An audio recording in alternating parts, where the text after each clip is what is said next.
I've always kind of struggled with like, they're all I have. And if we can't like figure out how to deal with something, it really affects me, obviously, because that's who I have in my unit. And so like really putting that effort and energy toward like making something happen that I knew in my gut and my bones was beyond important.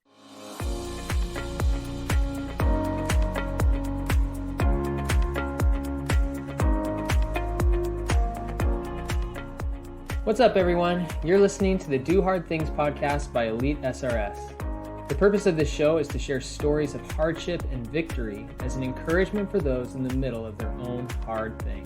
Because we know hardship produces perseverance, which produces character, which ultimately produces hope.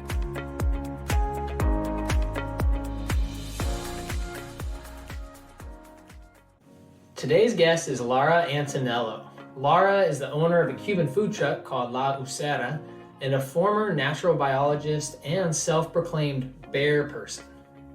Lara shares about her Cuban roots and the 2-year battle with her parents over returning home to visit family.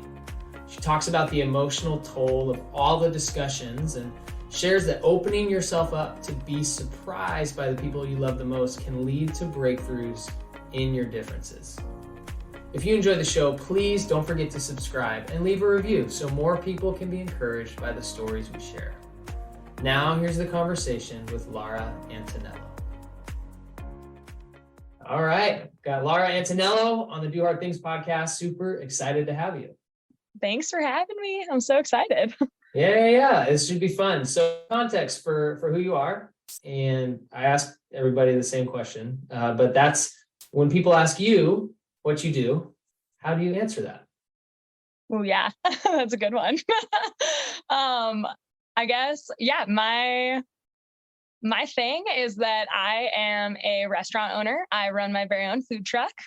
Cool. I live in rural Idaho with my hound dog and my partner, and I absolutely love the mountains. I am a former wildlife biologist, bear person. Wait, and bear person? Yeah. Yeah. Okay. I worked a few seasons in Idaho as like a bear aware advocate person. And so my entire thing was educating people about bears for years. So careful, because I'll go off. Oh, that's so good. Yeah. Okay, so you're in Stanley, Idaho, which you just called rural Idaho. Totally. Where, for people who don't know, where in Idaho is it? Sort of like south central. If you have the panhandle, just keep going south, and it's in the middle of the little bottom part of the pan. Okay, got it. Yeah. Okay, so you've been there, and you're a self-described bear person, which is interesting. I think I have a friend. I was just telling this story yesterday, so I'm just going to tell it right now. We went to a park, and there's lots of grizzly bears, and I have a friend who is terrified of that fact. And it didn't help. Like, we saw a grizzly bear maybe 200 yards after we started our overnight trip on the trail. And so he was just like on heightened alert for 4 days. And I didn't realize how heightened alert, but like, he's carrying around his bear canister everywhere, sleeping with it, just really concerned. Hey bear was like all I heard from him, And we got back, and his wife told me that like for probably a week or two after that, he was having nightmares, like punching at bears in his sleep and yelling, "Hey bear." And it was traumatized. He would have really benefited from coach him through what he was about to encounter. Totally. I know that was definitely the main thing I dealt with in that job, was trying to get people to understand that they're just here and they're trying to eat berries and forage and do their thing. Yeah. They don't really want to mess with us unless we get in their way. Yeah, no kidding. That's, I guess sounds nice, but then the reality of a bear possibly being in your space, it's like, oh no, everything goes out the window. Hey, you did everything right having the bear spray though. That's good. Yeah. At least we tried to hedge our bets a little bit. Totally. I think the first question is, you went from bears and fish and wildlife biology, food truck owner. Yeah. which Very doesn't make a natural lot of path. sense. Yeah. So how? Yeah. Um, oh man. Well, so it has always been a love, like food has always been a love of mine. It's Okay. a way that I have always showed people I love them. Like I love cooking for all my friends and family. And it's always been a thing in my childhood where like if anyone didn't have anywhere to go for a holiday, they were coming to our house. Like we would have 30 people. Most of them Oh, we were not fun. blood relatives to. Like everyone in my family is cooking all day, all night. Like so we've always loved that. I grew up with that and it's always been a big part of my life. But I've Yeah. also always been a very like nature centric kind of like earthworm person. Yeah. And so, yeah, I guess at this point, I've sort of gone through a hybridization of the passions. um, and yeah, so as we all know, the 2020, 2021 were kind of rough goes for everybody. Yep. And I was working for the Forest Service at the time. And that was when I was doing my bear aware education work. And it was just really busy on the forest, like peak visitation, because outside was the thing everyone was doing. Oh, And it yeah. was so awesome to witness. And it was really, really special to see like families out there and people actually taking time to do that instead of other activities that I personally don't value as much. Like I'm like, we all should be communing in nature. This is great. Yeah. But obviously it takes its toll mentally and physically on a person, me, Yeah. when my sole job was to try to educate like millions of visitors a day. And so it just over time, because I had been doing field work since 2015 until 2021 and working in wildlife with all sorts of different critters, but that was my first sort of interface with the public thing and not just like, I'm surveying birds now, I'm Yeah. surveying elk now. And the people interface, obviously, as you can imagine, is challenging, but I learned a lot and I sort of hit a point where I was like, am I trying to move up in the federal government? Because I was working for the Forest Service at the time. And I just had to be really honest with myself. Like, do I want to become a biologist? Like, do I want to become like a rec specialist? All these things. And the answer just kept being no. Mm. And I had to ask myself very honestly, like, what the hell am I doing? Yeah. uh, and while all of this is happening, I'm on this big sort of soul searching journey always, but was sort of planning and replanning to go back to Cuba for the first time because I'm Cuban-American. Okay. And I haven't been or hadn't been since I was a child and was supposed to go in May of 2020, which obviously that got canceled. And Mm. so I spent like 2 years just like dealing with so many people and knowing what I wanted to be doing with my time in the off season, but not being able to do it because we were still sort of navigating like really dark times. And I just was like, if I can't be in Cuba right now, and I want to own this part of my persona and myself living in rural Idaho, Yeah. um, what if I just send it and have a little like Cuban empanada food truck in this tiny little town and teach people about the food. And I can even have it be bear themed, which it is.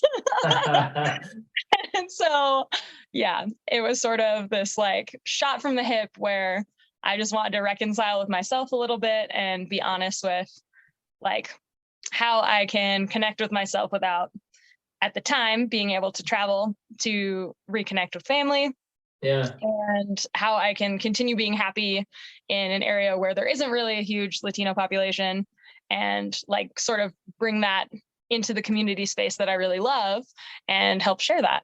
And so Wow. that's why I opened a food truck. It was bananas. So you probably didn't have a lot of like context for how to open a food truck. So I'm guessing you went to like the school of YouTube or something. But um how how long was the process from like, and I don't know if we're like getting too far ahead of ourselves here, but how long was the process of, you know what, this isn't for me. Like I'm not going to be a biologist. I'm not working for the government. And then I want to bring some of my like Cuban roots and this food culture to where I'm at, to like opening day of the food truck. What, 1 year, 3 days? Like how quick did that happen? shockingly quick for what I understand it should take to open a business. I decided I didn't want to do seasonal work for the Forest Service, sort of midwinter, because so my summer season was like May to October.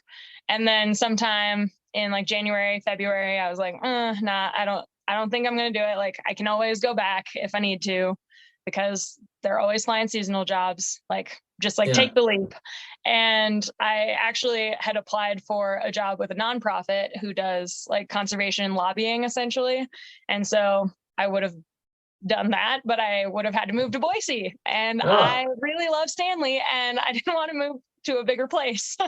And so I was real with myself yet again. And was like, am I ready to leave this community I'm in right now? Like, and the answer was no, because I feel like I have unfinished business always in these mountains and with these people.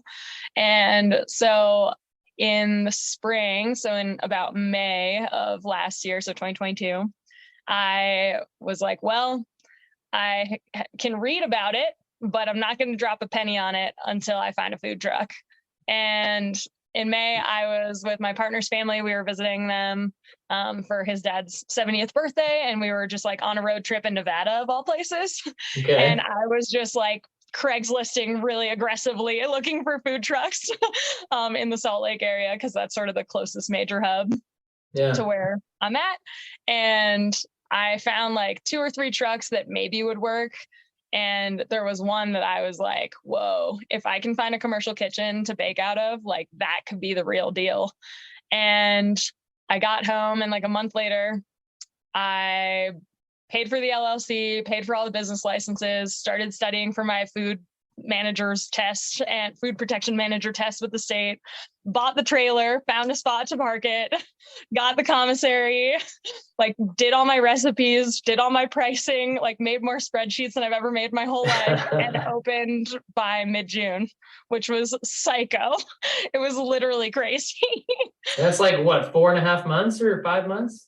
Or no, it was so May of 2022 to June of May. 2022. Yeah, it was my gosh. It was like 6 weeks of absolute chaos and like calling in every favor I've ever earned in my entire life, where I was like calling like former restaurant bosses from when I grew up in Chicago, or just outside of Chicago in Skokie. And I like called former restaurant bosses and was like texting my dad to ask his restaurant friends questions, and was asking restaurant people in town questions, and was like frantically calling every helpline that the state and the health department had. And it helps because I essentially became my 24-hour obsession, like full-time, 24 hours a day, 7 days a week obsession until I could open. And yeah, it was chaos. Wow. So what's the food truck called? It's called La Osera, which means the bear den. And it's just, so the truck I found, it was really cool. It was the only truck I looked at in person. Because as you can imagine, I didn't have a whole lot of time. That makes sense. So the reason I was kind of rushing things is because Stanley is a very seasonal boom and bust town. And so if you miss like making money in the summer, you're just not going to make money that year if you're trying to be a summer seasonal business. And so I was like, if I don't open before the 4th of July, like I'm missing out on huge money for the fact that I'm investing everything I have right now to make this happen. And so that was why I was like hauling through the calendar as fast as I could. But and so when I found that food truck, I drove to Salt Lake, and this woman had to randomly like up and move with her child to Texas in the next month. And she was like really looking to get rid of it. Took a couple $1,000s off, which was a godsend, because as you can imagine, I was really hemorrhaging at the time. and it used to be a cheesecake popsicle stand. And so it had really awesome like freezers and refrigerators and a big water tank and all the right sinks. And it was fully like commercial on the inside. So I didn't actually have to convert anything except the decals, really, which was sick. That's awesome. So that made 6 weeks much more feasible. Totally. Wow. Yeah, it was bananas. Man, I can feel the whirlwind just in you describing it. So that's I think speaks to the chaos of a 6-week start to a business. And I think, I'm wondering, I'm sure everyone else is wondering, well, how did the first summer go? Was it a booming, raging success? What happened? Yeah, I cannot, like, I will never be able to fully process and understand how incredible the community I live in is, because like people on my opening day, like the entire town came out. It felt like it was Wow. awesome. They sold me out. Everyone like stayed and hung out, and that was like end of June. And so I was getting the kinks out right before 4th of July. And then July is sort of just like everyone in town, if you work in service, is redlining, just absolutely redlining. And so like the tourism was there, and the people liked my prices, people liked the flavors and the food, and it was such an awesome experience. And I plan to do it again next year because it went well. So cool. Congratulations. Yeah, thank you. I think a lot of it, just like it was such a from the heart project that it almost like was destined to do well, because so many people became invested in like making sure it went off the ground. And so I feel so eternally grateful for that, because I can't imagine how, like, it couldn't have come together without all the help I got. Yeah, which is awesome. So it just makes it even more meaningful and fun to have more people involved, right? Like you get this like community support, and they get to feel like they helped accomplish it with you in a way, totally. Right? Which is also really cool. So have you gotten to go back to Cuba at this point? Yes, that was the other insane. Yeah, this last year, I guess, 2022, crazy times. Yeah. But I had planned to go for May of 2020, as I already said. And I had been sort of just like in 2019 was just really hell bent on going back, like wanted to reconnect with family. I've been keeping in touch with my cousins who are my age via email for years, and now via Instagram and WhatsApp texting, like as technology has evolved, we've been able to keep in touch how we have been. And I just so desperately wanted to go as an adult and like meet everyone outside of my childhood, and to sort of form my own relationship with the island that is outside of my mom's immigration story and like my family's immigration story, because that's their experience, right? And that informs my experience. But I wanted like my own. I wanted to dig my toes into the soil and like just really feel what it was like for me as a person to be there. And so obviously very shattering to not be able to go. And I had originally signed up because I wanted to really, there's such a complicated history between the US and Cuba as countries. And I'm not going to go off the deep end on that, because it's just like decades and decades and decades of really nuanced stuff. And so for people who are curious, I highly recommend deep diving yourself. I'll get some resources from you. We'll put them in the show notes for people. Okay, cool. Yeah. But yeah, essentially I really wanted to, because in the US, like you get one story about Cuba, and because my family chose to leave and like was able to leave, then I have my understanding of their experience, but I didn't have like the missing piece of like people who I'm related to on the island and their experience, and then people who I'm not related to, like people like total strangers who I could potentially meet in passing and like get to know and hear their stories. And so it was really important for me to not only do a family reunion portion to traveling there, but to also do a like educational aspect to it all. And one of the ways, because our governments don't play well, there are categories you can travel under. And one of them is support for the Cuban people, which essentially just means like not spending money at government owned things. So you're like staying at Airbnbs and taking private classes and taking private taxis and all these things. And so I signed up for like a 5-day educational course through this woman, Dr. Kiona, who's so badass. And she like curated the whole thing to fit within that visa. And every single teacher in Cuba that I took classes from, like history classes, dance classes, like we were doing salsa and mambo. It was so fun. And he like curated the whole thing so that we would meet as many Cubans as physically possible who like live there and experience life there. And that was possibly the most important thing I've done for myself. Wow. As an adult person, just like doing that 5 days. I mean, it was like an adult study abroad, essentially, which like how often do you have that chance to just be like plopped with a bunch of random other adults to have potentially a really wild and life-changing experience? So yeah, not often. The answer is not often. Yeah. exactly. It's not often. And so anyways, I did that trip, and that was like how I kicked off. I did 5 days on this educational tour that was mostly in Havana, and then met up with my family, 15 of my family members. Wow. That I hadn't seen since I was like 8 years old, maybe. And we did like a 10-day family reunion on the beach, and it was so epic. Yeah, I was there for almost 3 weeks, and I just like, I cannot truly fathom. Like everyone is so talented and creative there because they've been living under a blockade for so long. And so it's like my cousin, for example, he drove our entire family around in this converted like 1956 Ford F-250 that he made into a bus. So he can like have a transport business and like transport things across the island, because my family lives on the east side of the island, and where we were traveling to was on the west side. And he like has these old Greyhound bus seats that he'll bolt into the floor. So he has seating for our entire family. And he just like drove 17 of us rolling deep in this giant green vehicle. And there's like diesel shortages. And so he like had a guy that he would go get diesel from. Like, it was just so cool to see how everything came together, and like the resourcefulness, and especially because I feel like US culture is very counter to that, where it's like, oh, it broke, I'm just going to buy a new one. And there it's just not an option. So it's like, cool, everyone is a self-proclaimed mechanic on 50s vehicles.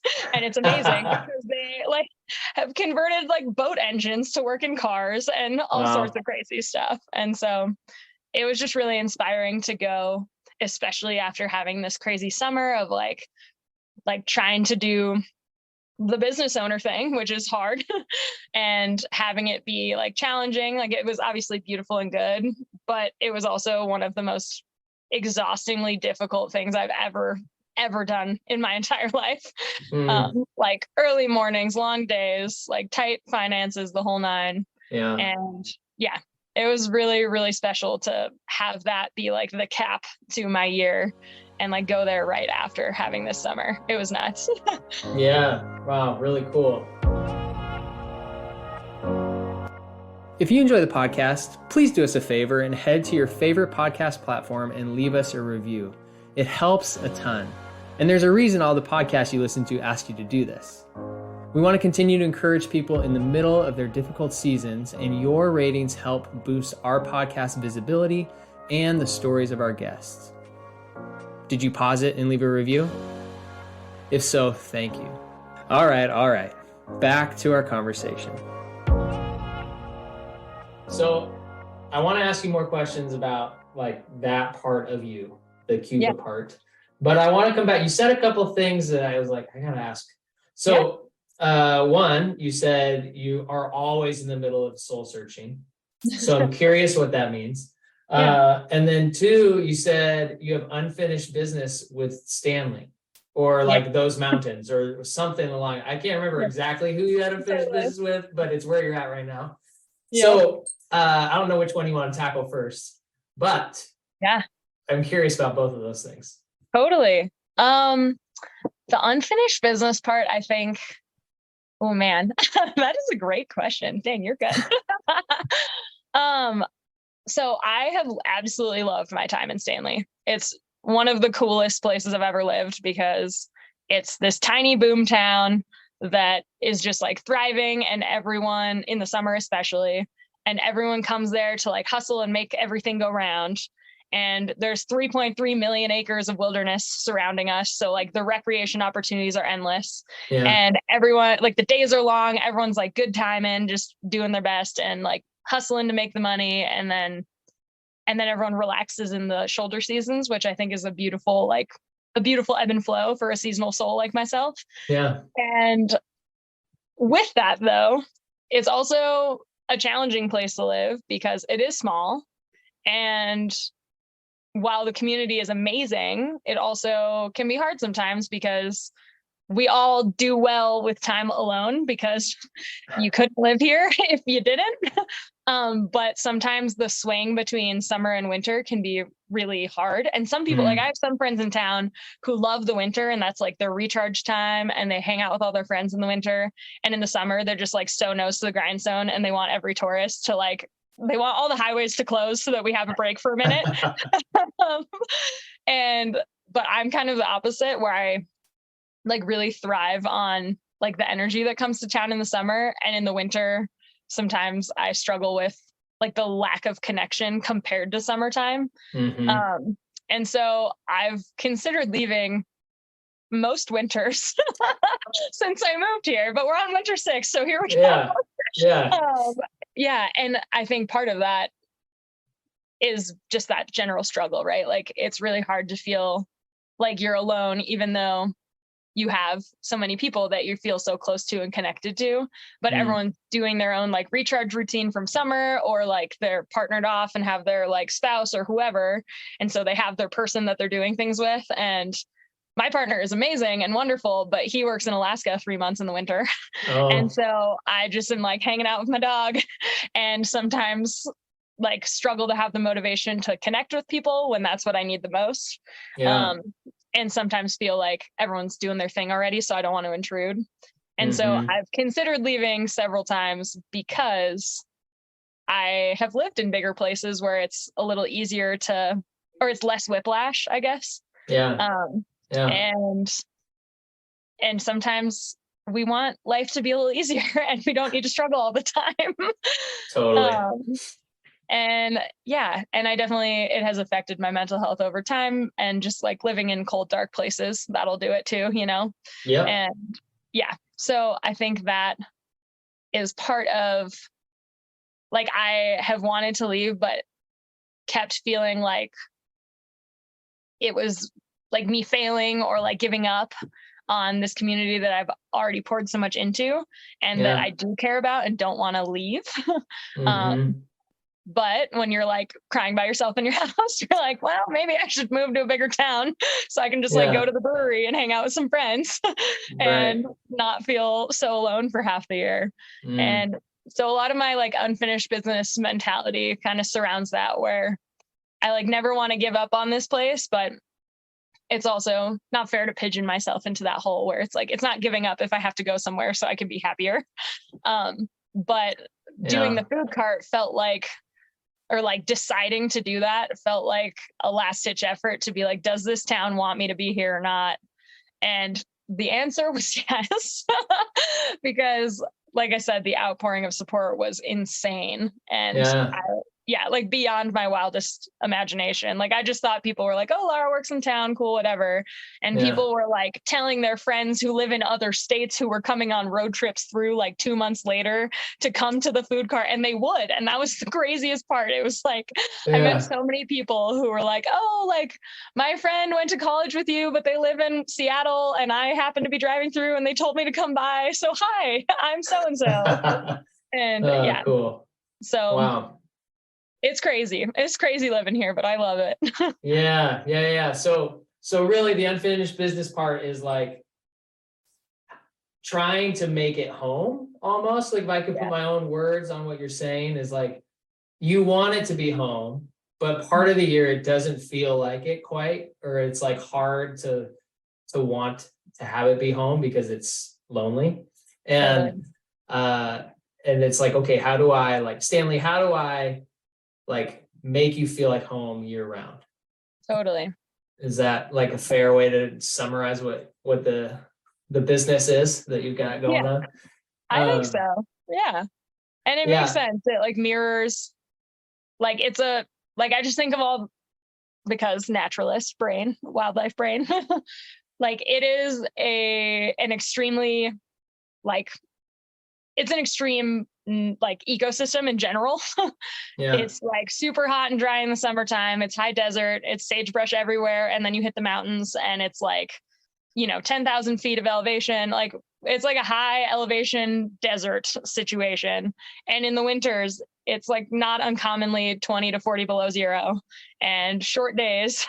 And Yeah. yeah, and I very much view home as like a laying roots thing. And it's hard to live as a plant when it's 40 below sometimes. And so I feel like I really relate to the natural aspects of this place because of that, where I struggle at the same time that it's like the hardest time to live here as any living thing. And Yeah. yeah, totally. Seasons, it's like, gosh, what I wouldn't give for San Diego one season, Totally. but Just like the then 1 year of endless summer. yeah, so great. And Yeah. but then I wonder, so I lived in Phoenix before I live where I live now, which is Central Washington State, so not terribly far from where you're at. Totally. And I wonder like how much appreciation I gain for the shoulder seasons and the like summer awesomeness because of the terribleness of winter, Yes. And it's like, would I lose that and just take it for granted and then just be like blah? Like, I don't know for sure, but I mean, I look around when I was in Phoenix at people, and there was a lot of taking for granted the like sunshine and warmth and, not having to like hibernate existence that, you have in a sunny place. But Totally. yeah, so it's like, gosh, I really hate this winter thing. Yeah. But is it like making everything else more rich? Probably, Totally. but it's hard to know. And that doesn't make it not hard, but it's like, I wish that I knew, like how beneficial it is if it is beneficial. Does that make sense? Totally. Like I have those thoughts going on in my head all the time. So I don't know how you've dealt with that. I'd be curious. Because I struggle with the winter season, not in a lonely sense, but just in a like living outside and moving sense. It's cold and dark. Yeah, for sure. And it's like, I came to the reason this year, I've got to like choose to make it joyful or it will always suck. Yep. And I haven't gotten any better at it yet, but I at least have the thought, I'm like, have the ability to change. I feel like, now that I have the thought. But how have you, you've had 6 years, this is winter 6. How have you addressed that for yourself? Like in any way? It really helps having a dog, honestly. Like even if I don't want to, I have to go outside at least 3 times a day. And so I moved here with him, so I've been super lucky that I've had that the whole time to force me out of my comforter and just like swaddling myself in fleece. And yeah, I think definitely time outside has been the most healing. And then really trying to be better with my phone in the winter, where like not like doom scrolling and looking at social media, but like being better with my phone where like I'm sad. What would make me happy? Talking to a friend. I'm going to call someone and just see how they're doing. Yeah. Or like texting someone, or even just like finding a YouTube video that reminds me of a friend and sending it to them. Because then I think that like loneliness and darkness sort of leaves a little bit when you remember you're not the only one experiencing it all. Totally. Yeah, but definitely not the doom scrolling. That is not good for the mental health. It doesn't matter how nice it is outside either. Definitely. Yeah. And hot spraying helps too, because that's like a very low pressure way to be outside, where you're like, oh, I can sit in this warm pool. And and especially when it's sunny out, then if it's like super cold and sunny and I just can't motivate to ski, that's usually something I can motivate for, where it's like, okay, I can get in my car and drive to one of the several natural hot springs and see if any of them are vacant. And if they are, I hopefully will have some uninterrupted time there, and I can get all of my vitamin D and feel warm from the inside out. Yeah, that sounds like a great way to experience negative 40 degrees, is not have to fully experience it. Practicing avoidance. No kidding. But in a really good way. I am fully on board for a natural hot spring. That sounds awesome. Okay, so thanks for sharing, first of all. I think that's difficult to have to, you said it, whiplash. Like it totally sounds like that. Let's go back to the other question, the like always soul searching Totally. comment. And I'm curious, like when you say that, it's a really big question, and that like, I'm basically asking about your entire life, but Yeah. I don't know if you could answer it in a summarized way or not, or maybe just pick off a piece of it that, is Totally. characteristic of it. But what do you mean by that? I guess, well, we're all just on this journey, right? We're like living this crazy life, and we all have our own paths we're on. And I think I've always just been someone who's like sometimes I have a really hard time accepting that there's not like a greater meaning. And not necessarily like in a religious or like magical sense, but just like it's like, oh, I did this cart and it brought good things to the world, and that's great. And like, what other good can I bring to the world? Like, I guess that's usually my motive behind soul searching journeys, is like, I want to be the best version of me so I can like put good into the world somehow. Yeah. And sometimes I'm a little too diehard for that journey, where, yeah, it's just like really easy to be overwhelmed by possibility.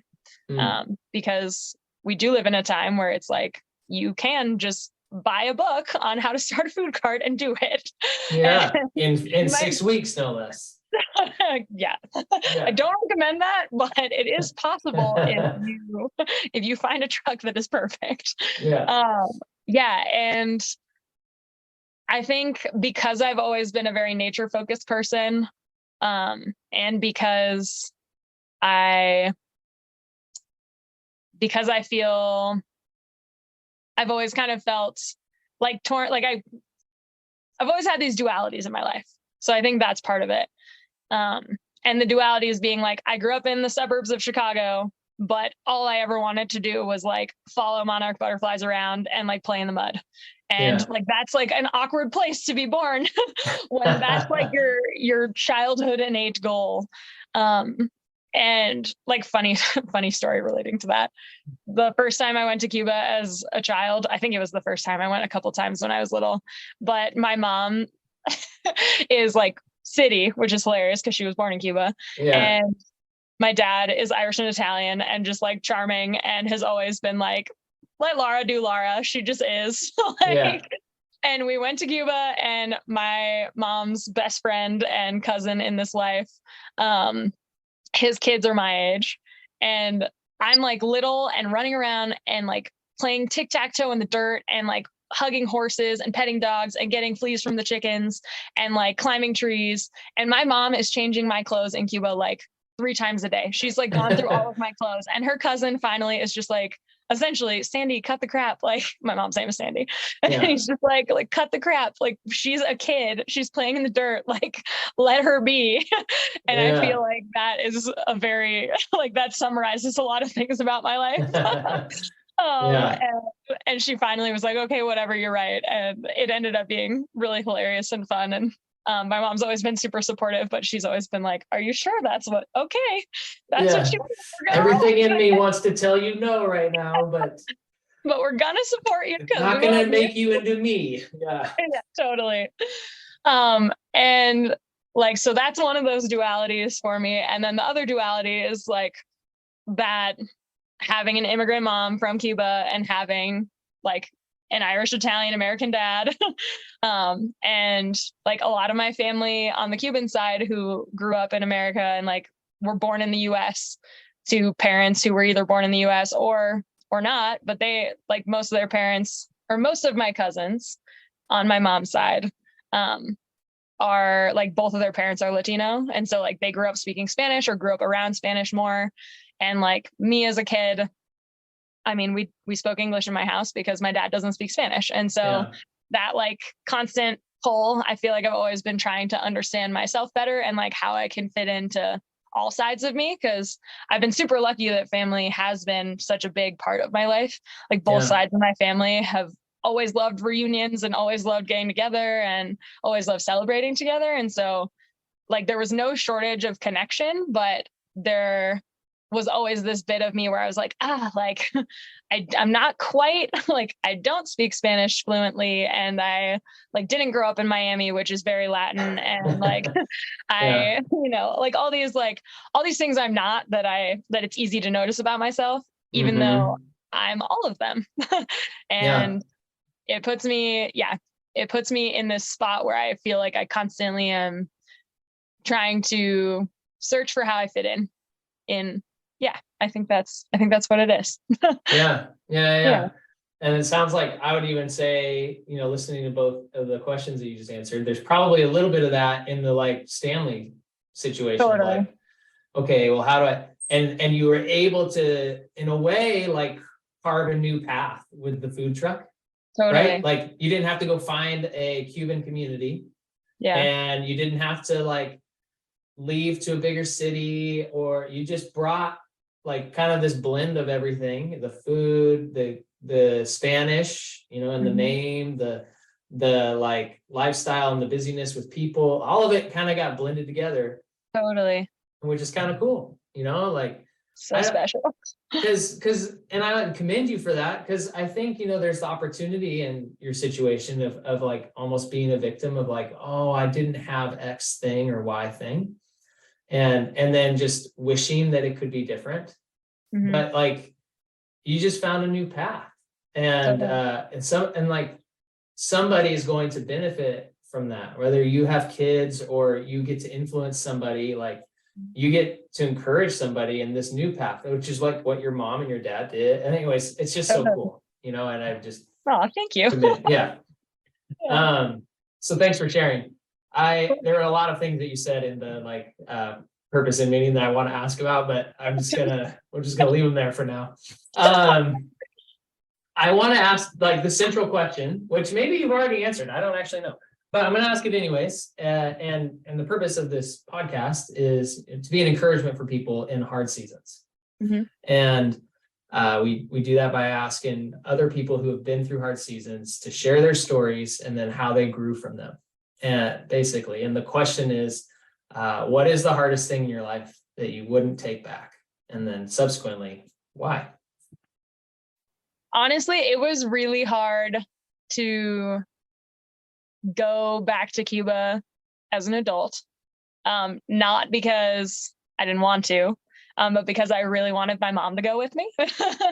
And that's just, there's like a lot of emotional baggage, obviously, with a place when you had to leave it as a kid. Oh, I can imagine. And Yeah. totally. And she had been there before, but the tricky thing with Cuba is that each administration has different rules for travel there for people who are immigrants of there, and for people who are not, like you and I, just like traveling there. We have a different visa we have to go for than what my mom has to go for. And Okay. all of those visas change each administration, unfortunately. And it was probably the hardest and like most drawn out because of COVID situation thing that I've had to deal with, working with my own emotions in the situation, and like learning how to communicate about a really hard thing with my mom Mm. and my dad, but especially my mom, because I mean, she was just worried. Like, obviously, she didn't want anything bad to happen to any of us or our family when we were there. Yeah. And it's just in her nature as a mom to like always be anticipating the absolute worst thing that could possibly happen, Right. unfortunately. And I think it just forced a lot of really hard and honest conversations that I don't think we would have had. And being in Cuba with the whole family, like getting my 94-year-old aunt to the beach for the first time in 20 years, like all these things that happened, and like those moments and those happy tears were like worth every single like argument on the phone, in person, like tears, all of the things.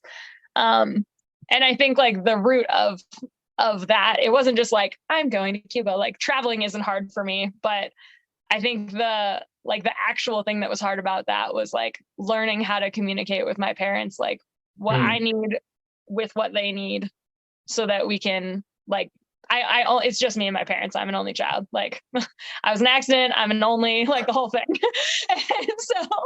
And I love that about me and my story and my journey. Yeah. But I've always kind of struggled with like, they're all I have. And if we can't like figure out how to deal with something, it really affects me, obviously, because that's who I have in my unit. Yeah. And so like really putting that effort and energy toward like making something happen that I knew in my gut and my bones was beyond important, but like working through all that discomfort and those arguments and like becoming a better communicator slowly over time. That's not to say that we didn't get in arguments like right up to the day before I left, but just being able to communicate because they came. That was the thing. Like they came and we had an incredible experience as an extended family because of what my like small unit was able to work through. And so I think whether like on a broad scale, like I think taking the time to communicate and learn how to communicate with people who mean a lot to you, it's super fucking hard, but it's totally worth it. Yeah. Well, it's like, like you said, there's a lot on the line in the sense that like they're all you got. Totally. And they know you, like people that are the closest to you, the things they say, like have a lot more weight. Oh yeah. Like somebody you don't know could say the same thing that your mom or your dad says to you, and it'll just like water off your back, but your mom or your dad say it and it's like, like just hits you right between the eyes, and you have to like really take it to heart because it's like they actually know what they're talking about because they know me, and I like I'm married and like that's totally been my experience with my spouse. I like when we were dating, I would have always said, I'm not an angry person. I'm really relaxed. And then I just found myself yelling at her all the time, and like getting in arguments. And it's like, I'm not the problem. You make me angry, and I was like, I was the thing, and then I was like, oh wait, no, that's like in me. It's just that like she like knows me well enough that like it carries weight to it. I actually care about what she says. And so like processing what you're saying. So when you're talking about this process, first of all, how long was it? Like from when you said, Mom, Dad, I want to go to Cuba this year, like this is the plan. I want you to come with me to, when they agreed to go, like how long was that process? It was over 2 years because I decided to go in 2019.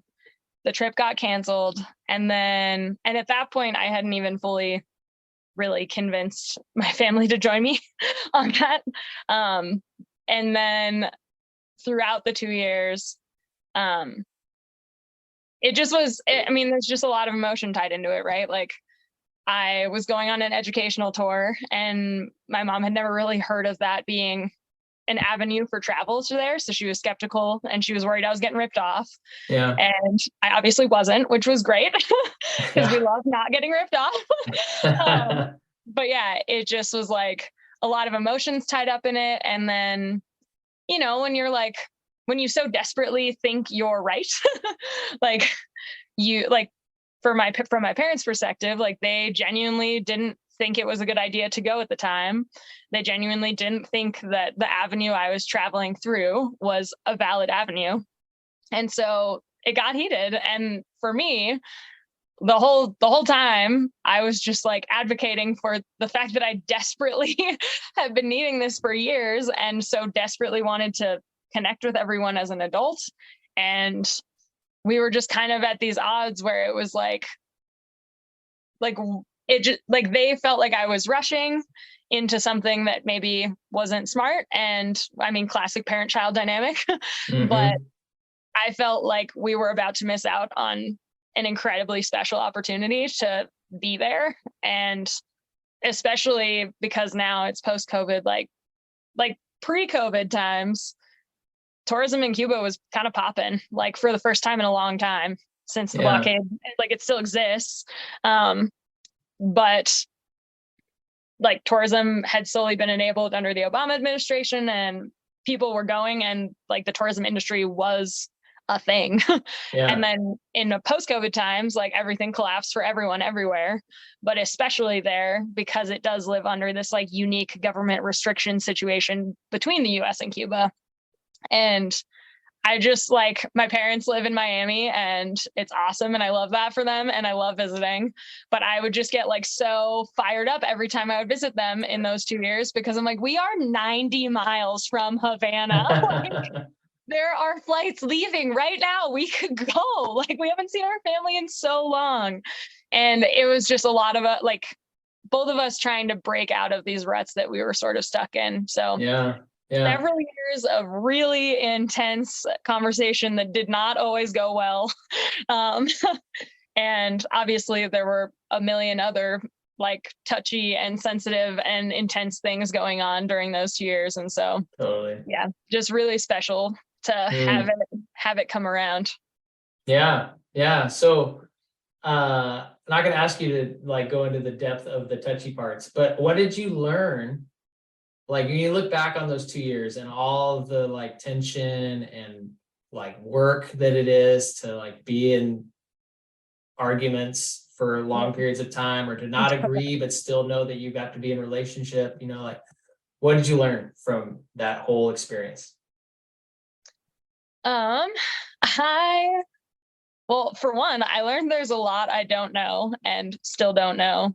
At the time didn't know and still do not know about my like mom and her sister and her parents, like my mom's experience immigrating here. Yeah. Because every time we had a conversation, I would learn a new thing. And I was like, how has that never come up? Like, I'm almost 30. How has that not come up yet? That's crazy. And yeah, and so I guess a gained appreciation for the unknown, because as like a younger member of a family or as a child of somebody, like it's easy to sort of dehumanize them in a way where you're like, your life, like I know about you because I've known you since birth. Take it for granted. Yeah. Totally. Well, and it's more like, and maybe not as much of a taking for granted, but like a genuine, like a genuine dissociation between the person that they were when they were a child and when they were, like who they were as you as a kid and them. Yeah. Totally. And just like the personhood they have outside of your family unit as well. Because like I struggle with all these things and I'm in this family unit, and they struggle with their own personal things and are in this family unit. And it was just a very humanizing time for our little trio that was seemingly long overdue, at least in my perspective. And it also was just a really good opportunity to become a better communicator. Like I said, it's not that we are magically no longer arguing. Like it's a family thing that happens in my family unit, and that's okay. But just being able to like draw lines where I need to draw lines so that we don't get stuck in these ruts that we used to get stuck in. It's not perfect yet, and that's okay, because that's part of this like forever journey that I feel like all of us are on. It's like we're like I didn't just like suddenly come out of my cocoon and now I'm a butterfly and my whole life is perfect. It's like this really important experience happened, and now I am a new version of myself, and now I'm moving forward from that, and I'm on this path, and it will change. And what's next? Yeah, totally. Yeah, it's like 1 degree to the next and season to season, right? Totally. And it's good, you know, like the conflict thing. Personally, I grew up in a family that like my parents, I never really saw them fight, you know? And so like conflict was a problem. And I got into this relationship with now my wife, who her mom punched her brother in the face. And it's like totally different, you know? Fighting was like just normal life. And so then we got into the relationship, and we're, like I just mentioned, you know, like I have all these arguments. I'm like, well, this isn't going to work because we're arguing and fighting. Like, this is broken. We can't do it. And she's like, no, this is how it's supposed to be, you know, like press in. And I'm so thankful for that perspective now, because it's like, you need the tension. Like that's where it's honest. It's ugly as it can be, you know, but it's honest. And if you like trust that everybody's in it for the good of everyone, then it's like, you're going to get through it. and you want to be better at it. Like you just said, be a better communicator afterwards, and hopefully like less personal attacks and more patience and grace and humility and all those things that are like really valuable. But like, it's just like the realness of relationship comes out in those moments. So I'm sure it was really valuable, even if it was really hard, like you were saying. Sure. So 100%. So what advice do you have for somebody who's like, maybe they're like they need to just get in there and roll up their sleeves and get after it with some family, and like, cause they just know that it's long overdue. Or maybe they're in it right now and they're like, gosh, this is just they're never going to change. This is always going to be this way. Like, what advice do you have for somebody who's in that specific situation? Well, those related, maybe not specific, but related situations. I know, it's a pretty random situation I was in. Yeah, not that very specific one. Totally. I think my best advice is to open yourself up to be surprised, because it's really easy to just set people that into patterns that they've shown you for themselves. But then that prevents everyone from growing.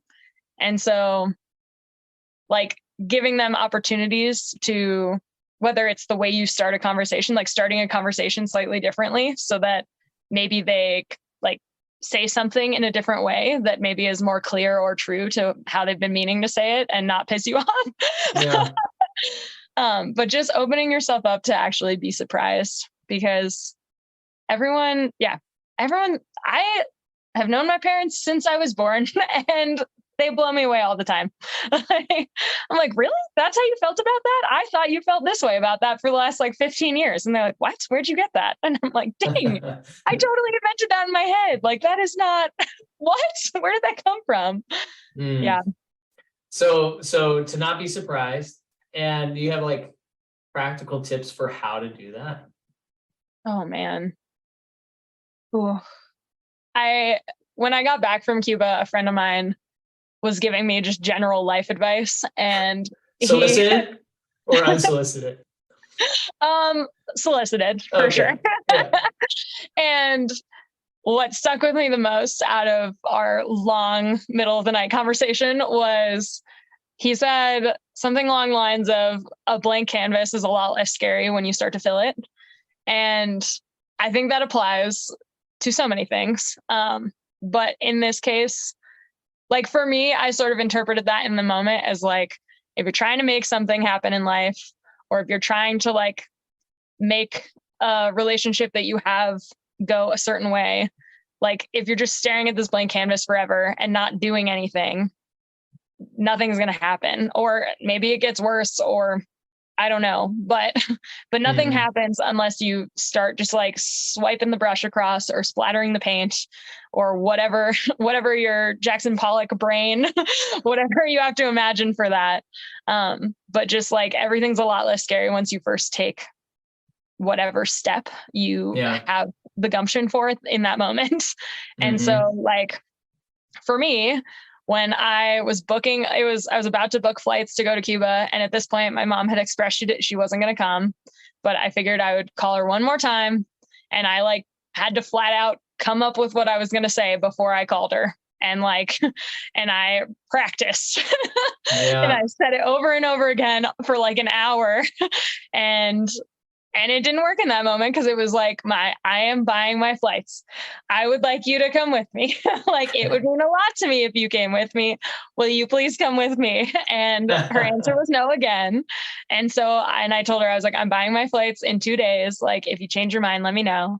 And I ended up buying my flights, and she called me, I think almost 2 weeks later, and she was just crying, and she was like, the FOMO is gonna kill me. I have to go. And this was after 2 years of her saying, no. And it just clicked for her that she could do it. And it was her breaking out of a pattern and me breaking out of a pattern. Because up to this point, I had procrastinated buying my flights forever, because I was like, oh, I really want her to come, but she keeps saying no. I'm just going to ask again and ask again. And I finally broke that pattern for myself, where I was like, I'm going to try a new tactic, even if it feels like I'm a robot, and I'm going to be honest with her. And then it like shook up her own pattern, where she was like, wait a second, I do want to go. She can't go without me. I'm the Cuban, yeah. And so I think that's the best, because everyone's going through their own different season right now. But the best advice is just like splatter your paint on that canvas and break whatever pattern you're in. Because if you just stare at it forever, nothing's going to happen. That's good advice. That's good advice for that specific situation and really just life. It's like how paralyzing it can be when it's blank and there's like no direction. And it's like, you just got like the perfectionist, and I think all of us for our lives takes over a lot of the times, and that just like paralyzes us. Totally. But when you can get it messy a little bit, it's like when you get white shoes. Yeah. Like, oh, I can't get them dirty, and you like only wear them indoors outside, or like you wear them outside, but you have to like tiptoe around the mud. You're like really worried, don't step on them. And then, but if you just got white shoes and you just went right into the mud puddle, it's like, you don't have to worry about any of that anymore. Just throw some paint on that canvas, Yeah. So it's good advice. All right. So I have one more question for you. All right. I want to talk to you a lot longer because one, you're just really engaging to talk to. And two, I have so many other like follow-up questions I'd love to ask you, but it's been, we've been talking for a minute, so I don't want to beleaguer it for people. So anyways, I might come back to you and say, hey, let's talk about some other things if you're up for it. Sweet, that sounds great. But the way I finish all of these interviews is same question every time. And we talk about hard seasons or the hardest season, but like people who are growing, and maybe because they want to be, or because it's just like part of life, like hard is just, it's baked in. Like people are always doing something that's challenging. So totally. What is a hard thing that you're in the middle of right now? Oh man.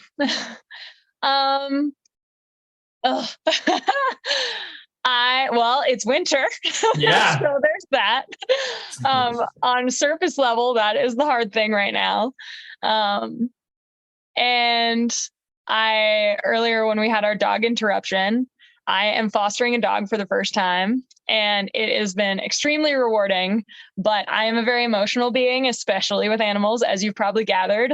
And I am having a really hard time with like general worry that I'm like, somebody needs to want this dog and love this dog and care for this dog because he was an owner surrender, and that's just not fair. And after 3 years too, which is hard because that's hard on a pup when they're an adult like that.